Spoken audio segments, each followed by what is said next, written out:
नमस्कार। 833 ईस्वी में नागभट्ट के जल समाधि लेने के बाद उनका पुत्र रामभद्र या राम गुर्जर प्रतिहार साम्राज्य का अगला राजा बना। रामभद्र के बाद उसके पुत्र मिहिर भोज या भोज प्रथम ने गुर्जर प्रतिहार की सत्ता क्या संभाली, मानो प्रतिहार साम्राज्य का स्वर्ण काल ही आ गया। अरब लेखकों ने भी मिहिर भोज के काल को संपन्न काल माना। यह वह काल था जब भारत दुनिया में सोने की चिड़िया कहा जाने लगा। मिहिर भोज का राज्य उत्तर पश्चिम में सतलुज, उत्तर में हिमालय की तराई, पूर्व में पाल साम्राज्य की पश्चिमी सीमा, दक्षिण पूर्व में बुंदेलखंड और वत्स की सीमा, दक्षिण पश्चिम में सौराष्ट्र तथा पश्चिम में राजस्थान के अधिकांश भाग में फैला हुआ था। मिहिर भोज ने 836 ईस्वी से 885 ईस्वी तक लगभग 49 साल तक राज किया। मिहिर भोज के साम्राज्य का विस्तार आज के मुल्तान से पश्चिमी बंगाल तक और कश्मीर से कर्नाटक तक फैला हुआ था। ये धर्मरक्षक सम्राट शिव और विष्णु दोनों के परम भक्त थे। स्कंद पुराण के प्रभास खंड में सम्राट मिहिर भोज प्रतिहार के जीवन के बारे में विवरण मिलता है। मिहिर भोज के पास ऊंटों, हाथियों और घुड़सवारों की दुनिया की सर्वश्रेष्ठ सेना थी। इनके राज्य में व्यापार सोना चांदी के सिक्कों से होता था। इनके राज्य में सोने और चांदी की खानें भी थीं। भोज ने सर्वप्रथम कन्नौज राज्य की व्यवस्था को चुस्त दुरुस्त किया। प्रजा पर अत्याचार करने वाले सामंतों और रिश्वत खाने वाले कामचोर कर्मचारियों को कठोर रूप से दंडित किया। व्यापार और कृषि कार्य को इतनी सुविधाएं प्रदान की गईं कि सारा साम्राज्य धन धान्य से लहलहा उठा। मिहिर भोज ने गुर्जर प्रतिहार साम्राज्य को धन वैभव से चरमोत्कर्ष पर पहुंचाया। अपने उत्कर्ष काल में इन्हें गुर्जर सम्राट मिहिर भोज की उपाधि मिली। अनेक काव्यों एवं इतिहास में उसे गुर्जर सम्राट भोज, भोजराज, वाराह अवतार, परम भट्टारक, महाराजाधिराज आदि विशेषणों से वर्णित किया गया है। विश्व की सुगठित और विशालतम सेना भोज की थी। इसमें 8 लाख से ज्यादा पैदल, करीब 90,000 घुड़सवार, हजारों हाथी और हजारों रथ थे। मिहिर भोज के राज्य में चोरी डकैती का भय किसी को नहीं था। उसका कारण यह था कि सभी संपन्न थे। गुर्जर प्रतिहारों ने अरबों से 300 वर्ष तक लगभग 200 से ज्यादा युद्ध किए और भारत की रक्षा की। अरब यात्री सुलेमान ने भारत भ्रमण के दौरान एक पुस्तक लिखी जिसका नाम था सिलसिली उल तवारीख।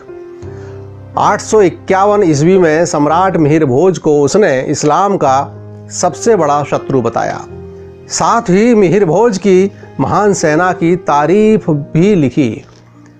इसने भी मिहिर भोज के राज्य की सीमाएं दक्षिण में राष्ट्रकूटों के राज्य, पूर्व में बंगाल के पाल शासक और पश्चिम में मुल्तान के शासकों की सीमाओं को छूती हुई बताया।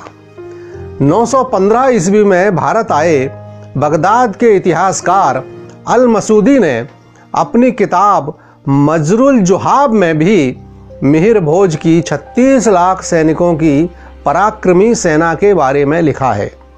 इनकी राजधानी का निशान वराह था, जो कि भगवान विष्णु के वराह अवतार का प्रतीक था।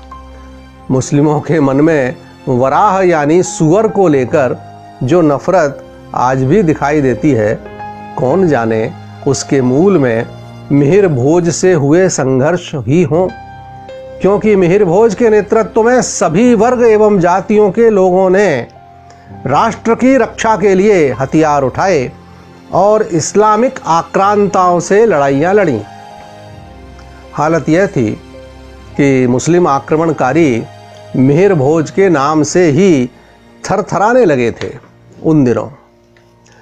अरब के खलीफा ने इमरान बिन मूसा को सिंध के उस इलाके पर शासक नियुक्त किया था जिस पर अरबों का अधिकार रह गया था, किंतु मिहिर भोज ने इमरान बिन मूसा को बुरी तरह पराजित कर समस्त सिंध को प्रतिहार साम्राज्य का अंग बना लिया था।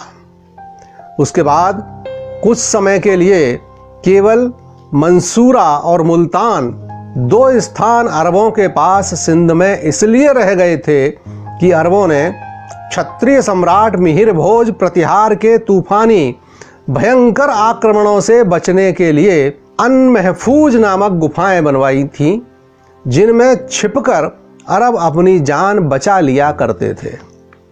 लेकिन सम्राट मिहिर भोज नहीं चाहते थे कि अरब इन दो स्थानों पर भी सुरक्षित रहे और आगे संकट का कारण बने रहें। इसलिए उन्होंने कई बड़े सैनिक अभियानों के द्वारा अनमहफूज नामक जगह को भी जीतकर अपने प्रतिहार साम्राज्य की पश्चिमी सीमाएं सिंध नदी से सैकड़ों मील पश्चिम तक पहुंचा दी और इसी प्रकार भारत को अगली शताब्दियों तक अरबों के बर्बर, धर्मांध तथा अत्याचारी आक्रमणों से सुरक्षित कर दिया।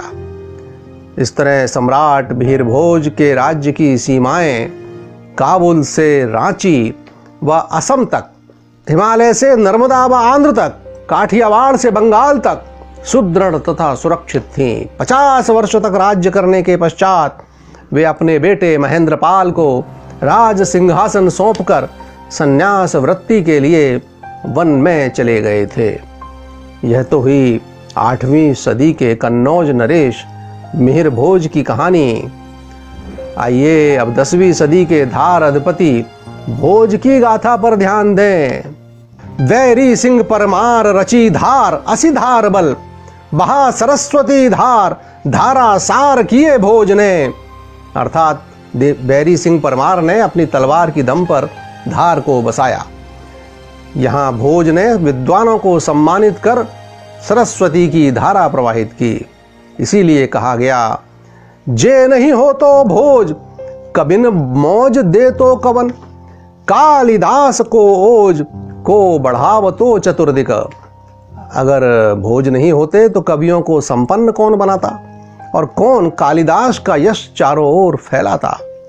उनकी विदुषी पत्नी के लिए भी लिखा गया, कठिन गणित व्यवहार लीला कौन बनावतो, पति सम विदुषी नार जो न होती लीलावती। स्मरणीय है कि गणित की अद्भुत पुस्तक लीलावती भोज की विद्वान पत्नी लीलावती ने ही लिखी थी, जिसका भाष्य करने में बड़े बड़े विद्वानों को भी पसीना आ जाता है। परमार और धार के संबंध को लेकर भी कहा गया,